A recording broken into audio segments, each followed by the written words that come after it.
Hi ma'am, ma'am ngasi mo Anjaligi chakhomgi channel ma'am bo muka hana taramna okchabaga loinana ekok nonna khurumjari. Adu ma'am ngasi di Hawaizar Chagempomba chara ka doine bako. Adu sida mimi Singju leire, ko na bakar leire. Sida ingan boy na khara so haido bako. Adu ma'am si se khoi dawu mana thongbi bane bako. Adu engonda Chagempomba charo o Hawaizar Chagempomba charo na haibe se kuira bane bako. Ai se Hawaizar Chagempomba se thongba haite bako ma'am. Adu duna haidi Maraktabudi cha taraga aina video do namgena haidi se langhawdaba hekta farak taibako thangdadi ma'am ai isana amuk thonga kanda chana honajaraga bako adudi chaba horage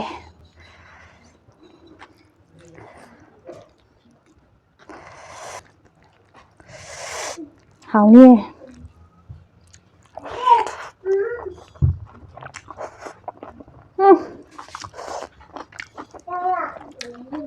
Wow mana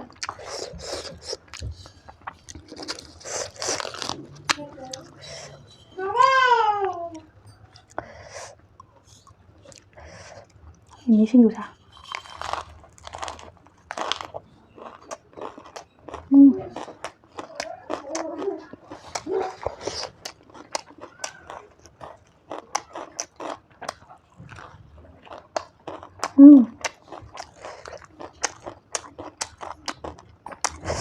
Amta soy ma'am đổi hào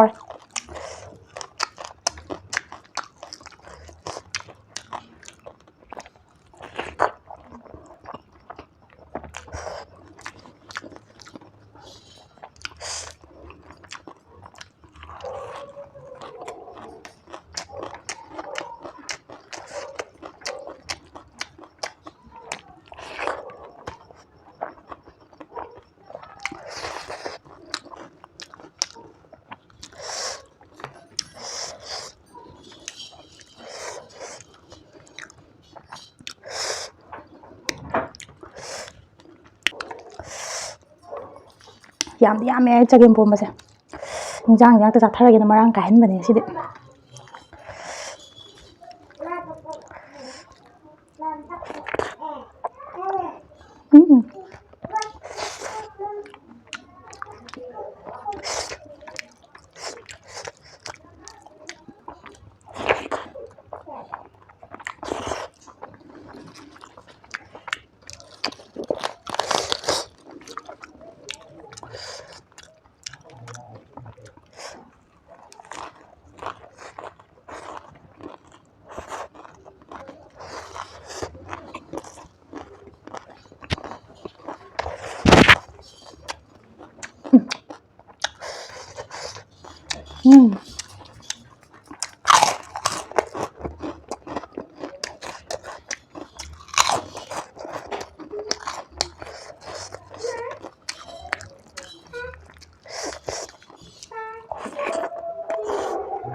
hào mini Singju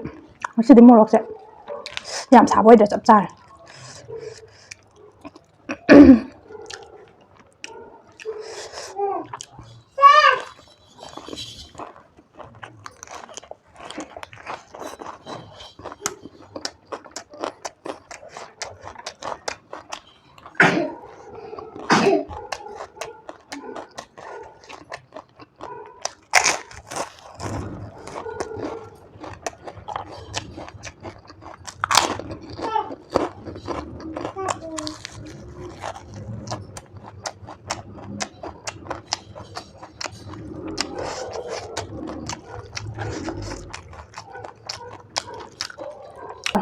Dong sai mamang da hai baka hore mayang ni support tagi ai do 1k over ngamjare ado give away do tawgena khalam bane bako ado katang pharak tare bako ai do aduduna ai do monetize yaba kan do ina mayang gi give away do ai fajana tawna hona jaraga ko haidi fajana tawgena khale bako haidi khara kaino tawna aduduna monetize yaba goina tawrage aduduna mayamna support tawbiba adogi thatu yongna bhawa tawbiyo bako mayam haidi mayam gi support yauduna di aido mai pak pa haibdo oiba nga moiba ko aduna mayam na aidi adum support tawbiyo ai gi channel se ko mayam chathara age mayam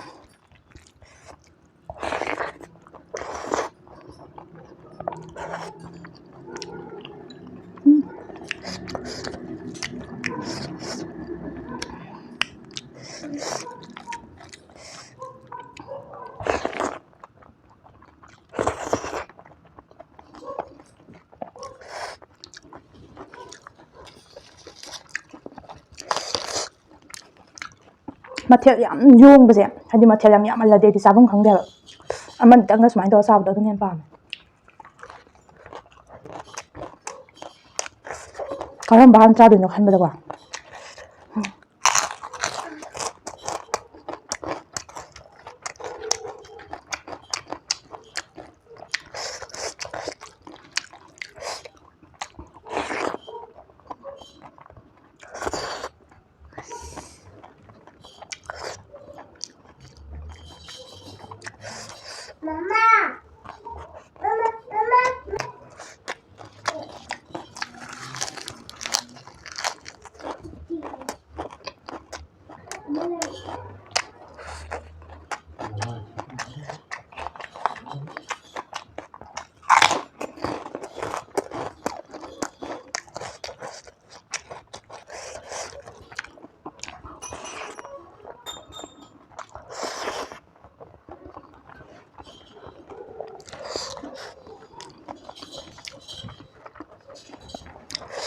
ꯍꯩꯊꯔꯦ ꯁ꯭ꯋꯥꯏꯗ ꯄꯨꯂꯞ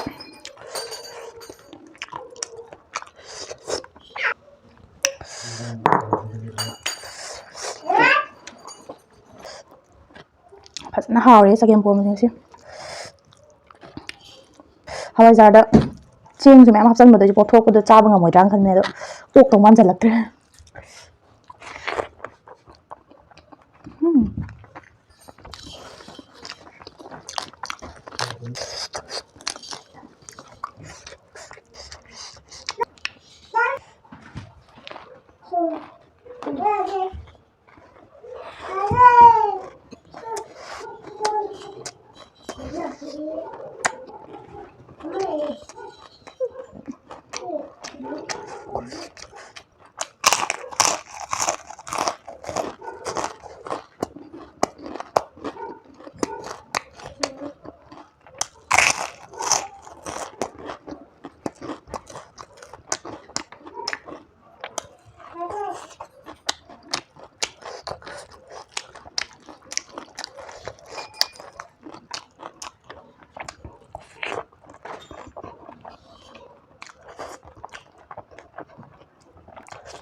ꯃꯌꯥꯝ ꯚꯤꯗꯤꯑꯣꯁꯦ